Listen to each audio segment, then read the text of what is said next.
इस कार्यक्रम के पुण्यार्चक हैं स्वर्गीय पंडित श्री रतनलाल जी बैनाड़ा की स्मृति में बैनाड़ा उद्योग लिमिटेड, आगरा।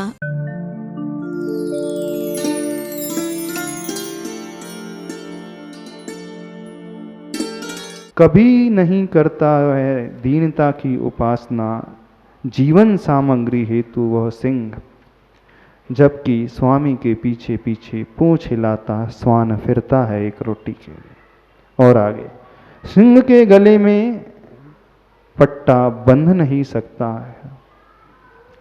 जैसे श्वान को पट्टा बांध करके लोग घुमाते फिरते हैं ना सुबह शाम, सिंह को ऐसा कोई नहीं घुमा सकता।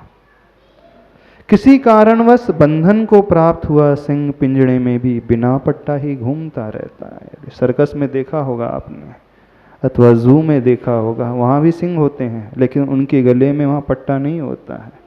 हाँ, पिंजड़े में तो कैद हो गया, किसी कारणवश फंस गया है जाल में, लेकिन वहाँ पर भी वह पट्टे रहित यानी स्वतंत्र होकर के विचरण करता है। उस समय उसकी पूंछ ऊपर उठी तनी रहती है, यानी अपने स्वाभिमान को वो खोता नहीं है।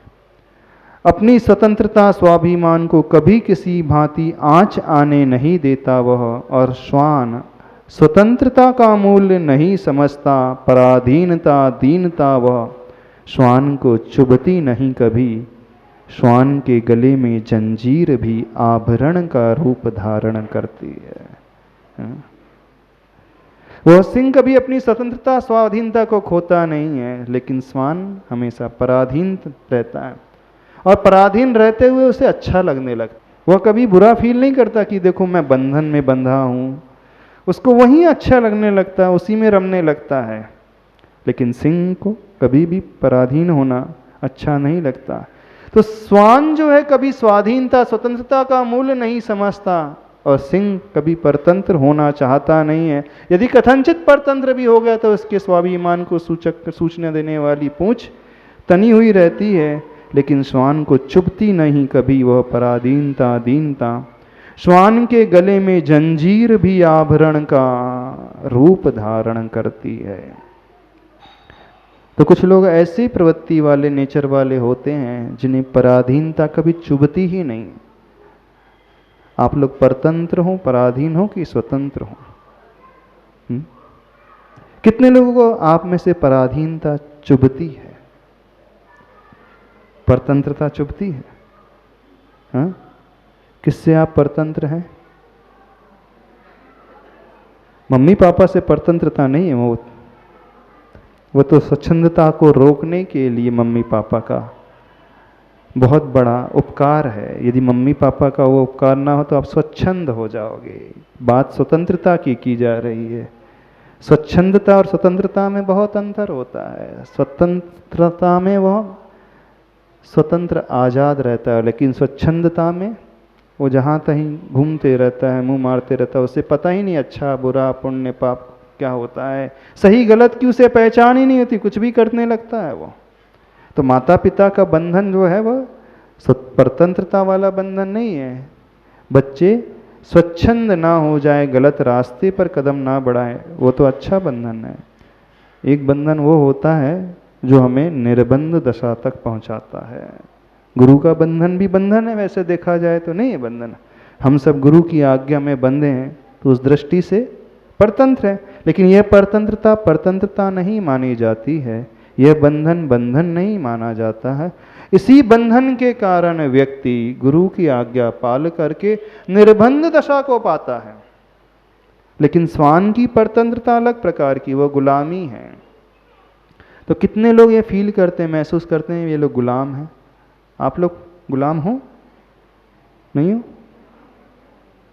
कितने लोगों को लगता है वे गुलाम है? नहीं हो, गुलाम नहीं, आजाद हो हैं? अच्छा, हाँ, वो बोल रहे हैं इंद्रियों के गुलाम है, मन के गुलाम है, मन से परतंत्र है, इंद्रियों से परतंत्र है।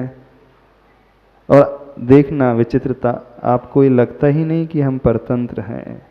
दीनता कभी चुभती नहीं। जैसे वो श्वान को वह पट्टा गले में कैसा प्रतीत होता है, श्वान के गले में जंजीर भी आभरण का रूप धारण करती है। वो श्वान क्या समझता है? ये बहुत सुंदर नेकलेस है। बिल्कुल उससे ऐसे ही लगता है नेकलेस है, सुंदर सा आभरण है, आभूषण है। आपको भी नहीं लगती आपकी परतंत्रता आभूषण जैसी? अरे इंद्रियों के जो गुलाम हैं उनको अच्छा लगता है कि नहीं? इंद्रियों के विषयों में डूबने में आनंद आता है कि नहीं? यदि परतंत्रता महसूस कर रहे हो तो उस नेकलेस को उतार करके फेंकोगे। पर आप लोग नेकलेस पहन करके खुश होते हो कि दुखी होते हैं? अच्छा, कितनी महिलाएं हैं नेकलेस पहन करके दुखी हो जाती हैं? हे भगवान, कैसे कर्म का उदय है, मुझे इतना हार पहनना पड़ रहा है, 10 तोले सोने का हार पहनना पड़ रहा है। कभी बोलते हैं? हमने तो किसी महिला को बोलते नहीं सुना। कैसे पाप कर्म का उदय है, मैं बंधन में फंस रही हूं। हमने तो किसी को नहीं सुना बोलते हुए। हाँ, आप बड़े प्रसन्न होते हैं, देखो कितना पुण्य कर्म का उदय है, इतनी धन संपदा मिली है। ये महसूस ही नहीं होता कि हम बंधन में बंधे हुए हैं, जैसे उस श्वान को महसूस नहीं होता। वो उस जंजीर को आभरण का रूप मान करके चलता है। और आप भी परिग्रह को देख करके प्रसन्न होते हो, खुश होती हो। जब जब इंद्रियों के विषय मिलते हैं तो प्रफुल्लित हो जाते हो, फूले नहीं समाते हो। नहीं होता? होता है ना? तो कैसी प्रवृत्ति वाले हो आप ही बताओ। सिंह वाले प्रवृत्ति वाले कितने हैं? सिंह की भांति, जिन्हें जंजीर जो है जंजीर के रूप में प्रतीत होती है, हथकड़ी बेड़ी के रूप में प्रतीत होती है, नहीं प्रतीत होती है। संसारी व्यक्तियों को जंजीर भी बहुत अच्छी लगती है, बोले नहीं इससे सुरक्षा रहेगी कम से कम, जैसे श्वान को लगती है। तो आचार्य भगवान ये बताना हम सबके लिए चाह रहे हैं। एक और विशेष बात है कि श्वान को पत्थर मारने में से पत्थर को ही पकड़कर काटता है, मारक को नहीं। परंतु सिंह विवेक से काम लेता है, सही कारण की ओर ही सदा दृष्टि जाती है सिंह की। मारक के ऊपर मार करता है वह। क्या कहा गया? बहुत गहरी बात कह गए आचार्य भगवान। यदि श्वान को पत्थर फेंक करके हम मारे, कोई व्यक्ति मारता है, लकड़ी फेंक करके मारता, देखना कभी उसको, वो कहाँ दौड़ता है? उस पत्थर को पकड़ने के लिए, लकड़ी को पकड़ने के लिए दौड़ता है। और यदि किसी सिंह के ऊपर कोई प्रहार करता है तो क्या होता है? वो मारक को नहीं, परंतु सिंह विवेक से काम लेता है, सही कारण की ओर ही सदा दृष्टि जाती है सिंह की। वो उस वस्तु पर नहीं दौड़ता है, चाहे लकड़ी मारी हो, चाहे पत्थर, चाहे तीर, वो किस ओर देखता है? आया कहाँ से यह तीर, मारा किसने है? अब मुझे तो उस मारक को पकड़ना है, उस व्यक्ति को पकड़ना है जिसने मुझ पर आक्रमण किया है। और श्वान उस व्यक्ति तक नहीं पहुंचता है, उस वस्तु तक पहुंच करके रह जाता है। अर्थ समझ में आया क्या कहा जा रहा है? पत्थर कौन है? निमित्त है। मारक कौन है? हमारा कर्म है। देखना, तो जब आपको पत्थर लगता है तो आप पत्थर पर टूटते हैं कि मारक पर टूटते हैं? निमित्त पर टूटते हैं कि कर्म पर टूटते हैं? हाँ, आप बोलते हैं उसने गुस्सा दिला दिया, उसके कारण मुझे गुस्सा आ रहा है, उसने ऐसे शब्द बोले इस कारण मैं आग बबूला हो गया हूं। ऐसी है ना? निमित्त पर टूटते हैं ना? उस व्यक्ति ने मेरा अपमान कर दिया भरी सभा में, इंसल्ट कर दी भरी सभा में, मैं उसे छोड़ूंगा नहीं, बदला तो लेकर के रहूंगा ही। मैं कमजोर थोड़ी हूं। वो व्यक्ति हमेशा मुझे सताता रहता है, हमेशा पीड़ित करते रहता है, हमेशा मुझे कष्ट ही उसने पहुंचाया, दुख ही पहुंचाया है। मौका मिलेगा तो मैं भी ईंट का जवाब पत्थर से अवश्य दूंगा। यही हो ना? तो वह निमित्त क्या है वास्तव में? निमित्त क्या है? पत्थर जो है निमित्त के रूप में। और उस पत्थर को उपस्थित करने वाला, मारने वाला कौन है? मारक कौन है? हमारा ही कर्म। अब सिंह की जो आदत होती है, सिंह का नेचर वो निमित्त पर कभी नहीं टूटेगा, उस व्यक्ति पर टूटेगा। आया कहाँ से, यानी स्मारक पर टूटेगा। कितने लोग अपने मारक पर टूटते हैं, अपने अपने कर्म पर टूटते हैं कि हमारे कर्म का उदय आया है। सामने वाला तो एक वस्तु है, एक निमित्त है, और क्या है, सामने वाला तो एक पत्थर है। योजना किसने बनाई थी आक्रमण की, उसे पकड़ना है। ब्रेन किसका था, ये तो मोहरे हैं, है ना। किसी पर जब आक्रमण होता है, ये तो शतरंज के खिलाड़ी में जैसे मोहरे होती हैं, वो घोड़ा होता है, हाथी होते हैं, प्यादे होते हैं, ऊंट होता है। हाँ, दिखता ऐसा ही कि घोड़े ने वार करके मार दिया, हाथी ने वार करके, ऊंट ने, राजा है, रानी है, प्यादे, सारी की सारी मोहरे बिछी है शतरंज के खेल में। जब व्यक्ति हारता है, घोड़े के कारण हारता है, ऊंट के कारण, हाथी के कारण हार गया, किसके कारण? हाँ, उन मोहरों को चलने वाला कौन था, चलाने वाला कौन था, मेन तो ये देखना है। यदि वह जो चला रहा है उन मोहरों को, यदि हम उसको कंट्रोल कर लें, ये तो गोटियां हैं, ये क्या करेंगे जीवन में? समझ में आ रही बात? तो मोहरों को पकड़ना है कि जो मोहरों को चला रहा है उसे पकड़ना है। तो कर्म को पकड़ना है कि कर्म भिन्न भिन्न मोहरों के रूप में भिन्न भिन्न निमित्त उपस्थित कर देता है हमारे जीवन में। कभी वो एक व्यक्ति के रूप में ला देता है, कभी वह शत्रु के रूप में ला ले देता है, कभी वह एक प्रकृति के रूप में ला देता है। कोई व्यक्ति गुस्सा करता है तो इस प्रकार की मोहरे सामने ला दिया, कोई अपमान कर देता है, एक तीसरा व्यक्ति आ जाता है, उस प्रकार की मोहरों को ला करके उपस्थित कर देता है।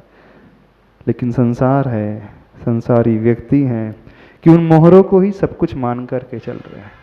शतरंज कितने लोगों ने खेला, जानते तो होंगे शतरंज के खेल को। तो मोहरे नहीं, मोहरों को चलाने वाला व्यक्ति महत्वपूर्ण होता है। तो जीवन के साथ भी ऐसे है ये। हम थोड़े से गहराई अपने भीतर लाने की कोशिश करें और उस कर्म को देखें जो निमित्त के रूप में भिन्न भिन्न व्यक्तियों को हमारे सामने ला करके उपस्थित कर रहा है। तो यदि हम कर्म की ओर दृष्टि करने लगे तो समझना हम सिंह के नेचर वाले हो जाएंगे। सिंह विवेक से काम लेता है, यही कारण है कि सही कारण की ओर ही सदा दृष्टि जाती है सिंह की, मारक के ऊपर मार करता है वह। Page number 171। श्वान सभ्यता संस्कृति की इसीलिए निंदा होती है। एक और विशेषता बता रहे हैं कि वह अपनी जाति को देखकर धरती खोदता गुर्राता है। सिंह अपनी जाति में मिलकर जीता है। राजा की वृत्ति ऐसी ही होती है, होना भी चाहिए। श्वान कैसा होता है? अपनी ही जाति के दूसरे श्वान को देख करके गुर्राने लगता है। हाँ, एक कुत्ता दूसरे को देख करके गुर्राने लगता है, और गुर्राता ही नहीं, जमीन भी खोदने लगता है, और वहां तक पछाड़ता जब तक उसकी गली पूरी नहीं हो जाती। ऐसे नया कोई आ जाए तो उनकी गैंग में नया मेंबर आ जाए तो उसे खदेड़ करके वो बाहर तक ढकेल देते हैं, जबकि वो उसी की जाति का है, और अपनी ही जाति को देख करके वो गुर्रा रहा है, जमीन खोद रहा है, उस पर प्रहार करता है। सिंह क्या है? अपनी जाति में मिलकर जीता है। राजा की वृत्ति ऐसी ही होती है और होना भी चाहिए। तो जो अपनी जाति को देख करके गुर्राए, जमीन खोदे, प्रहार करे, वो कौन है? तो आप अपनी जाति वालों को पर प्रहार तो नहीं करते। आपकी जाति कौन सी? मनुष्य जाति है, अथवा आपका उज्जैन जाति है, तो अपने वालों से लड़ाई तो नहीं करते आप। क्या परस्पर उपद्रव जीवाना कि उपग्रह जीवानम, क्या कहा आपने? परस्पर में उपद्रव करना जीव का लक्षण है कि उपकार करना उपग्रह। लिखा तो ऐसे ही जाता है, परस्पर उपग्रहो जीवानाम। समझ में आ रहा विषय? नहीं समझ में आ रहा। तो कितने लोग अपनी जाति वालों को देखकर के गुर्राते हैं, लड़ते हैं, भौंकते हैं, जमीन खोदते हैं, शायद ही कोई बचेगा, शायद ही कोई बचेगा। हर व्यक्ति अपनी ही जाति वालों पर प्रहार भी करता है ना। मनुष्य जाति तो छोड़ दो और उससे दायरे को छोटा कर ले तो उन पर भी वो गुर्राता है, और दायरा छोटा कर ले तो एक घर के भी सदस्य तो उन पर भी वो गुर्राता है। हाँ, और छोटा कर ले तो कहाँ तक, अब आप ही करते चले जाओ। कथनचित श्वान जिनके साथ रहता है उन पर नहीं गुर्राता है। जिस गली में रहते हैं 8-10 कुत्ते, वो एक दूसरे पर नहीं गुर्राएंगे, भौंकेंगे। किस पर भौंकते हैं? जब एक नया कुत्ता आता है उस गली में तो उस पर भौंकते हैं। समझना, उस गली में कोई नया मेंबर आ गया तो उसे खदेड़ेंगे। अब जो उस गली में रह रहे हैं बहुत दिनों से, वर्षों से, उन पर कभी नहीं भौंकते। वो भौंकते देखा? तो आप किन पर भौंकते हो? जब कोई नया मेंबर आ जाता है आपके घर में, क्या है यहाँ की प्रवृत्ति कैसी है सुधीर जी? नए मेंबर पे कि उसी फैमिली में रहने वाले मेंबर पर भी भौंकते हैं? दोनों पे। फिर तो स्वान ज्यादा अच्छा हो गया। वो कथनचित उस गली में रहने वाले कुत्तों पर तो नहीं भौंकता है ना? देखना, अब जिनसे हिल मिल गया है, जिनके साथ रह रहा है, वर्षों से खेलते हैं, उन पर नहीं। एक नया आ जाए तो भौंकते हैं।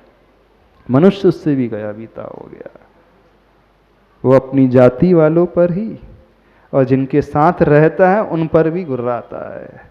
लेकिन सिंह जो है अपनी जाति में मिलकर जीता है ना। राजा की वृत्ति ऐसी ही होती है, होना भी चाहिए। जो राजा होता है, सिंह जंगल का राजा है, तो वो मिलकर के रहता है, किसी पर प्रहार नहीं करता है, गुर्राता नहीं। और विशेषता बता दें, थोड़ी सी शर्म नहीं आ रही है? इतनी सारी क्वालिटी सुन रहे हो, वाचाश्री समाप्ति नहीं कर रहे, नई नई विशेषता, नया नया चिंतन दे रहे हैं श्वान के बारे में। कोई श्वान पागल भी हुआ करते हैं और वह जिसे काटते हैं वह भी पागल हो। श्वान सम भौंकता हुआ नियम से कुछ ही दिनों में मरता है, परंतु कभी भी यह नहीं सुना कि सिंह पागल हुआ हो। कुछ कुछ श्वान पागल भी हो जाते हैं, होते हैं ना। वो पागल कुत्ता यदि काट ले किसी व्यक्ति को, वो व्यक्ति भी पागल हो जाता है और कुछ दिनों के पश्चात मरण को प्राप्त हो जाता है। यही कटनी की घटना है ना। पूज्य मुनि श्री प्रवचन सागर महाराष्ट्र की समाधि यहीं हुई थी 2003 में। हाँ, उन मुनिराज को भी अमरकंटक चतुर्मास में 2003 में एक छोटे से कुत्ते के बच्चे ने काटा था। और उसके बाद क्या हुआ सभी लोग जानते हैं। महाराष्ट्र को रेबीज हो गया और महाराष्ट्र ने कोई प्रतिकार नहीं किया और बड़े समता भाव से, प्रसन्न भाव से, संलेखना पूर्वक, समाधि पूर्वक मरण को प्राप्त किया। यही कटनी की घटना है, देखियो। हाँ, यहीं की घटना, इसी धर्मशाला की घटना। जब हम लोग ब्रह्मचारी अवस्था में थे 2003 में, अमरकंटक चतुर्मास के पश्चात मुनिश्री निर्णय सागर जी और प्रवचन सागर जी यहीं थे। समता सागर महाराज, श्री प्रमाण सागर महाराज जी का भी आगमन हुआ था और बहुत सारे ब्रह्मचारी भाई लोग भी उनकी सेवा में रत रहते थे। देखना, महाराष्ट्री की उस उम्र में भी उन्होंने कोई प्रतिकार नहीं किया, कोई रौद्र ध्यान नहीं, आर्त ध्यान नहीं, कोई विकल्प नहीं। सिर्फ उनकी दृष्टि किस ओर थी? अपने कर्म की ओर, उस निमित्त की ओर नहीं। उन्होंने यही चिंतन किया, मेरे कर्म का उदय है, कर्म का उदय। पूर्व मैंने उस जीव का कुछ किया होगा, इस भाव में उस जीव ने कर दिया। अब यह प्रतिकूलता आ गई है, असाता का उदय आ गया है, तो इसे समता से सहन करना है। और कम उम्र में ही सहन करते करते समता से वे प्रयाण कर गए। पता है ना ये घटना? हाँ, जो बच्चे हैं शायद उन्हें ना पता हो, क्योंकि 20 साल 19 साल हो गए इस घटना को लगभग। 2003 की ये घटना है। तो श्वान किसी मनुष्य को यदि काट लेता है तो वह पागल हो जाता है और मरण को भी प्राप्त हो जाता है। तो देखो वे मुनिराज कैसे थे, कर्म सिद्धांत पे कितना दृढ़ श्रद्धा, दृढ़ विश्वास, किसी को किसी निमित्त को उन्होंने दोष नहीं दिया, अपने कर्मों को दोष दिया। और ऐसा परिचय उपस्थित होने पर, रोग परिचय आ जाने पर पंचम काल में भी हंसते हंसते उसे गले लगा लिया, मृत्यु को महोत्सव बना लिया उन्होंने, है ना। मरण को भी जैसे व्यक्ति महोत्सव में आनंद मनाता है, प्रसन्न होता है, ऐसे ही मृत्यु को उन्होंने महोत्सव के रूप में अंगीकार कर लिया। सबसे बड़ी साधना मानी जाती है साधक की। जीवन में जब प्रतिकूलता उपस्थित हो जाए, हम अपने परिणाम को बिगड़ने न दे, इधर उधर के विचार संकल्प विकल्प में न उलझें, इधर उधर के विचार न लाएं, समता भाव से कर्म का उदय मान करके उसे स्वीकार कर लें, सहन कर लें। तो जिसने ऐसी साधना की है तो समझना उसकी जीवन भर की चर्या कितनी निर्दोष रही होगी। क्योंकि जिसका रिजल्ट, जिस विद्यार्थी का परिणाम बहुत अच्छा आता है ना, तो वो परिणाम क्या डिक्लेयर करता है, रिजल्ट डिक्लेयर क्या करता है कि उस विद्यार्थी ने वर्ष भर बहुत पढ़ाई की है, मेहनत की, तभी तो टॉप में वो आया है, रिजल्ट अच्छा आया। तो जिस साधक ने जीवन के अंत में समता पूर्वक सल्लेखना को, मरण को अंगीकार कर लिया है, तो नियम से मानना उनके जीवन भर की साधना जो है बहुत उच्च स्तर की रही है। और पंचम काल में ऐसे उच्च स्तर के साधक मिल जाए बहुत बहुत दुर्लभ है। तो ये कटनी का सौभाग्य रहा है कि ऐसे साधक कटनी की धरती को मिले हैं, लेकिन कटनी का दुर्भाग्य भी रहा है कि ऐसे साधक मिलने के पश्चात भी आप लोग थोड़ा भी नहीं बदले कि बदल गए। देख लो, थोड़ा सा चिंतन करना, हम कौन से नेचर वाले हैं। तो मारक को पकड़ने वाले हैं कि निमित्त पर टूटने वाले हैं कि पत्थर को पकड़ने वाले हैं। कोशिश करना, एकदम से यदि कर्म की ओर दृष्टि नहीं जाती है तो धीरे धीरे ही सही उन महापुरुषों को याद करके, मुनिराजों को याद करके कैसे उन्होंने अपने परिणाम को संभाला, तो हमें भी संबल प्राप्त होता है, शक्ति मिलती है और हम प्रतिकूलताओं को आसानी से झेल लेते हैं, आगे बढ़ते हैं। कभी परंतु कभी भी यह नहीं सुना कि सिंह पागल हुआ हो। श्वान जाति का एक और अति निंद्य कर्म है कि जब क्षुधा से पीड़ित हो, खाद्य नहीं मिलने से मल पर भी मुंह मारता है वह, और जब मल भी नहीं मिलता तो अपनी संतान को ही खा जाता है। किंतु सुनो, भूख मिटाने हेतु सिंह विष्ठा का सेवन नहीं करता है, न ही अपने, पेज नंबर 172, न ही अपने सद्य जात शिशु का भक्षण। यहाँ ये पूरी कविता हो गई।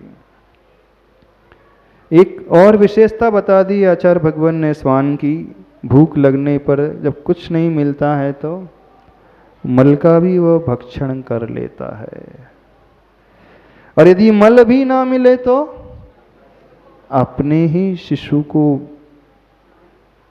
मार करके खा जाता है। मुनिराज के अंतराय में 32 अंतरायों में एक अंतराय होता है, एक महामल का अंतराय माना जाता है। यदि कोई जीव का कलेवर आ जाए, चींटी आदि आ जाए, अथवा पंचेंद्री का कलेवर आ जाए, तो उसी समय वो अंतराय कर देते, छोड़ देते हैं। और इतना ही नहीं, उन्हें प्रायश्चित भी मिलता है, तो वो मल की श्रेणी में आता है। तो आप जिस भोजन में मल मिला रहता है वो तो नहीं खाते ना। अभी तो हम मल की बात कर रहे हैं, जिसमें मांस मटन आदि मिला होता है, अंडा आदि मिला होता है, वो तो नहीं खाते। हाँ, शुद्ध शाकाहारी जो ठहरे। हाँ, डायरेक्ट वाला कि इनडायरेक्ट वाला भी नहीं खाते। हाँ, इनडायरेक्ट मिला हो और मिल करके निकल गया हो, वो दाल मखानी में खा लोगे? मुर्गे की टांग गिर गई हो, किसी वेटर ने निकाल करके फेंक दिया तो खा लोगे? अब नहीं मिली है इसमें, रेस्टोरेंट में, खा लोगे? पता चल जाए तो? ना पता हो तो बात अलग है, यदि पता चल जाए तो बिल्कुल नहीं खाओगे। और जो पता चलने पर भी खा ले तो? अच्छा सपोज मुर्गी की टांग नहीं है, अंडा डला हो सपोज, तो खा लोगे? नहीं खाओगे। अच्छा मछली गिर गई हो सपोज, छोटी सी मछली, हाँ छोटी सी मछली गिर गई हो, तो खा लोगे कि नहीं खाओगे? पता चलने पर नहीं खाओगे, बिल्कुल पक्का? पक्का सोच करके बोलना। अब जो आपके फास्ट फूड में मिला है उसमें क्या क्या मिला रहता है? जो आइसक्रीम्स हैं, चॉकलेट्स हैं, चाइनीज़ है, क्या क्या मिला रहता है? अजीनोमोटो है, वो फिश पाउडर का बनता है, एग आदि डलता है वो बिस्किट्स में, ब्रेड में, वो पाव में, चाइनीज़ में, चॉकलेट्स में। अभी तक आपको शायद पता नहीं था, अब पता चल गया, अब क्या करोगे? अब खा लोगे? अभी तो आप कह रहे थे जब पता चलने पर बिल्कुल नहीं खाएंगे, नहीं पता था इस कारण खाते थे, अब तो पता चल गया ना। महाराज जी क्या करे, वो जी ललचा जाता है, रहा ही नहीं जाता उसके बगैर, है ना? ऐसे ही है ना, रहा नहीं जाता ना उसके बगैर। वो चाइनीज़ फूड है, वो फास्ट फूड है, सब में देखने सबके इंग्रेडिएंट्स में बहुत सारे ई नंबर मिले हुए दिख जाएंगे आपको लिखे हुए। वो क्या है? टेस्ट एनहांसर है, प्रिजर्वेटिव्स है, कलरिंग एजेंट्स है, एडिटिव्स हैं। वो क्या है? बेसिकली एनिमल डेराइव्ड प्रोडक्ट्स तो है, यानी वो कलेवर मनुष्य का नहीं, वो पशुओं का कलेवर से बनाया हुआ, उस ग्लिसरीन आदि है, मछली का फिश ऑयल है, फिश से बनाया हुआ, सारे के सारे वो नॉनवेज मिले रहते हैं, फिर भी आप बड़े टेस्ट लेकर के खाते हो। क्या क्या कहे, स्वान जाति के जो लोग हैं, जैसे वो मल को खा जाता है भूख लगने पर, तो आप लोग भी सिंह जाति के हों। सिंह कभी मल नहीं खाता, लेकिन आप लोग क्या हो बताओ? और एक अति निंद कर्म है स्वान का, मल भी ना मिले तो अपने ही बच्चे को मार करके खा जाता है। कितने लोग हैं यहाँ पर जो अपने बच्चे को मार करके खा जाएंगे? अकाल पड़ जाए सपोज, गेहूं ना मिले, चावल ना मिले, दाल ना मिले, 12 वर्ष का अकाल पड़ जाए, हाँ, जब खाने के लिए कुछ भी नहीं है, कोई अन्न नहीं मिल रहा है। चलो हम पूछ रहे हैं, 12 वर्ष का अकाल पड़ा था आचार्य भद्रबाहु स्वामी जी के अंतिम श्रुत केवली के समय, 12 वर्ष का अकाल पड़ा था, कुछ नहीं, वर्षा नहीं हो रही थी, अन्न समाप्त हो गया था ही नहीं। बहुत सारे लोग एक दूसरे को मार करके खाने लगे थे, वो एक दूसरे को मार करके खाने लगे थे। अब हम पूछ रहे हैं, कितने लोग हैं जो अपनी संतान को मार करके खा जाएंगे? वैसे न पड़े 12 वर्ष का अकाल, यदि पड़ जाए तो हाथ तो खड़े करो। कुछ भी नहीं मिल रहा है, महीनों से अन्न ना मिला हो, कुछ भी नहीं है, और यदि आप बच्चे को मार करके खा जाओगे तो बच जाओगे आप, और नहीं मार के खाओगे तो आपका भी मरण हो जाएगा। चलो सिचुएशन ऐसी आ जाए, देन क्या करोगे? क्या दिमाग में नहीं आएगा कि अपने बच्चे को मार करके खा जाए? कितने लोगों के दिमाग में नहीं आएगा ऐसा कि वे अपने बच्चे को मार करके खा जाए?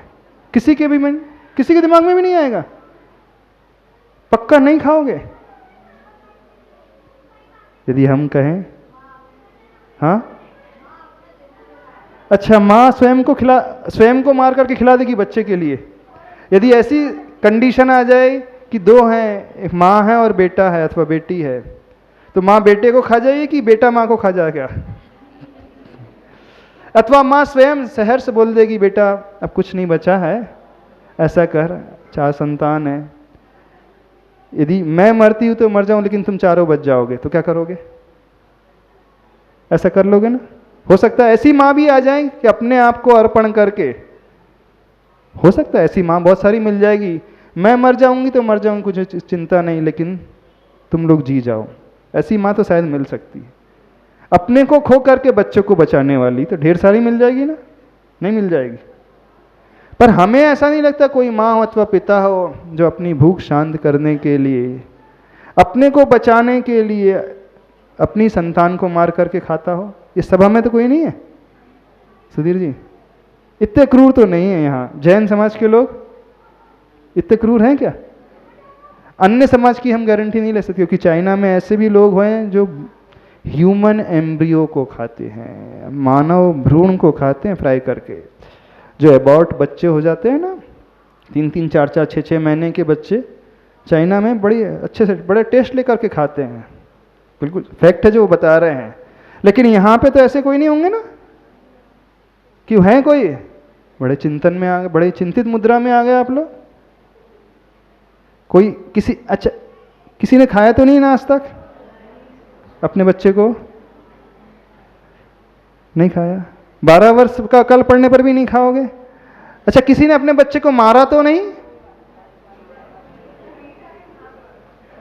जान से नहीं मारा हो?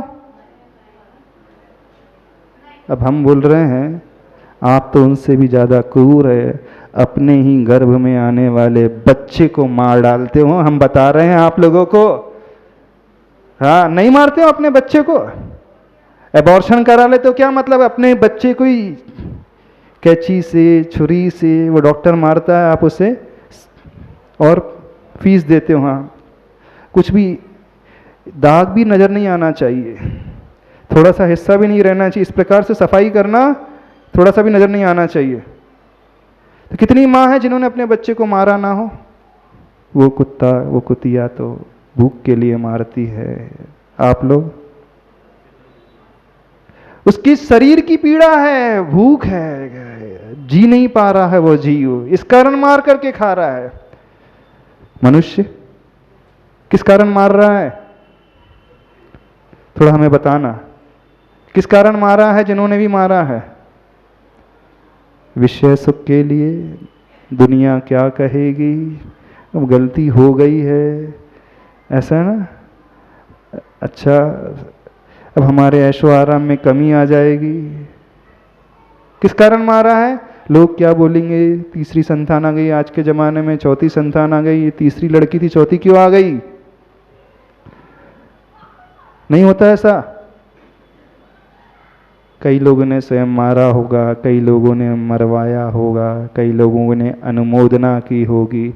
एक माँ ने स्वयं अपने बच्चे के लिए डॉक्टर से रिक्वेस्ट भी की होगी, एक सासू ने अपनी बहू से कार्य करवाया भी होगा, नहीं करवाया? जैन समाज के लोग हों, पढ़े लिखे लोग हों, तो उस कुत्ते जैसा तो निंद कर्म नहीं करते हैं आप लोग। अच्छी जाति के लोग उस कुत्ते जैसा निंद कर्म तो नहीं करते ना, नहीं उस जैसा बिल्कुल नहीं करते, उससे भी गिरा हुआ कर जाते हैं। कर जाते हो कि नहीं कर जाते हो? सही सही बोलना, पुरुष वर्ग से बोल रहे हैं, सही सही बोलना। कर जाते हो कि नहीं कर जाते? कर जाते। कई लोग ने करवाया होगा, न जाने कितने बार करवाया होगा। अभी आप कह रहे थे 12 वर्ष का काल पड़ जाए तो हम कभी नहीं मारेंगे अपने बच्चे को, और अब अपनी खुशियों के लिए मार देते हो कि? मुख माटी महाकाव्य पढ़ रहे हो, सुन रहे हो, थोड़ा सा आज नियम ले लेना, कुत्ते से नीचे नहीं गिरेंगे। हाँ नियम ले लोगे? ले लोगे? अभी हम कोई बड़ी बात नहीं कर रहे हैं, भगवान का नाम लेने के लिए क्या नियम बोल रहे हैं? कुत्ते से नीचे नहीं गिरेंगे। इतना तो ले सकते हो? कितनी महिलाएं ले सकती हैं? ना किसी के लिए अनुमोदना करेंगे, ना ही किसी के लिए फोर्स कराएंगे, और ना ही स्वयं करेंगे। बच्चियों से भी पूछ रहे हैं जिनकी शादी नहीं हुई है अभी, भविष्य में जब वो माँ बनेंगी। पुरुष वर्ग से पूछ रहे हैं अपनी बहू के लिए, हाँ अपनी पत्नी के लिए, भाइयों से पूछ रहे अपनी बहन के लिए, पिता से पूछ रहे अपनी बेटी के लिए। कितने लोग ये नियम लेने को तैयार है बताओ? अब नहीं करेंगे। हाँ। और कितने लोग उसका प्रायश्चित ग्रहण कर लेंगे जो वो कर चुके हैं? हमारा जी प्रायश्चित के लिए सबके सामने थोड़ी हाथ खड़े करेंगे। हाँ, आंखों में आंसू नहीं आते? नहीं आते आंसू? अपनी ही संतान को मार डालते हो, नहीं आते? जब विषय भोग रहे थे उस समय तो बहुत अच्छा लग रहा था, जब संतान प्राप्ति का समय आया क्या हुआ? क्यों? जब फल की प्राप्ति की बात आई उस समय क्या हो गया? यानी आज का मानव पढ़ा लिखा पंचम काल का, उससे तो अच्छे वे अनपढ़ गंवार लोग थे जो गांव में रहते थे, आपके पूर्वज। वो सबको जन्म दे देते थे, सब अपना भाग्य लेकर के आते हैं, चाहे बालक हो चाहे बालिका हो, और उसी के पुण्य से परिवार फलता फूलता है। लेकिन आज का पढ़ा लिखा वर्ग, समझदार वर्ग क्या करता है? अपने ही हाथों से अपने ही बच्चे को, वो भी कौन से बच्चे को? जो प्रतिकार नहीं कर सकता, इतनी निर्ममता से मारते हैं, एक पैर भी नजर नहीं आना चाहिए, हाथ भी नजर नहीं आना चाहिए। कैसे? जैसे गाजर मूली को cut cut cut cut cut cut काटते हैं ना। गाजर मूली तो खाए होंगे, प्याज खाते होंगे, आलू खाते होंगे।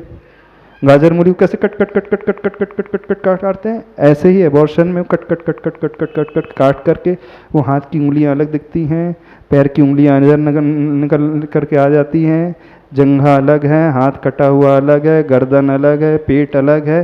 हाँ बोले पूरी सफाई हो गई, पूरी डीएनसी हो गई? हाँ बोले पूरी क्लियर हो गई। डॉक्टर बोलता हाँ, और 20,000 रुपये और दे के आ जाते हो। हाँ, कोई प्रॉब्लम तो नहीं आएगा? बोले कोई प्रॉब्लम नहीं आएगा। ऐसे ही है। बस भगवान महावीर के जय कार्य लगाते रहो, भगवान महावीर का शुभ संदेश जियो और जीने दो। अब तो क्या हो गया है?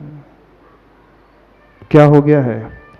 बस हम ही जिएंगे, और हमें जीने के लिए किसी को मारना भी पड़ जाए तो हम मार देंगे। ऐसे ही हो गया ना? नहीं हो गया? क्या हो गया बतलाइए?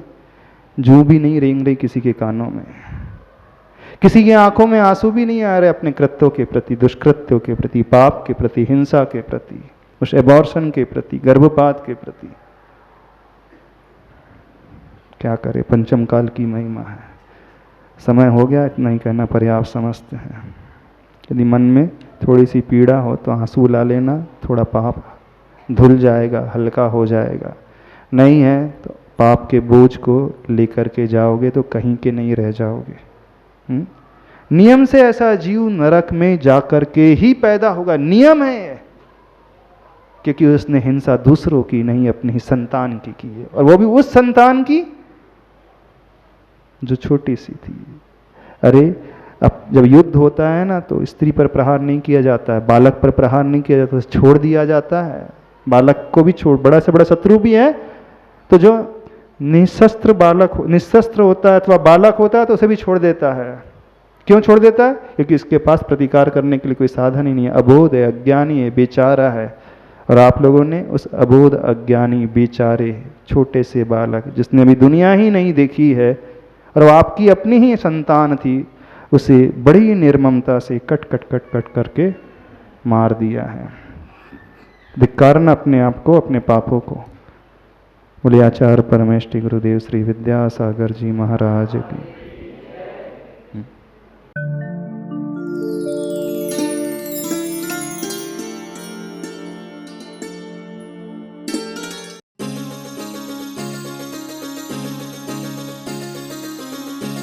इस कार्यक्रम के पुण्यार्चक थे स्वर्गीय पंडित श्री रतनलाल जी बैनाड़ा की स्मृति में बैनाड़ा उद्योग लिमिटेड, आगरा।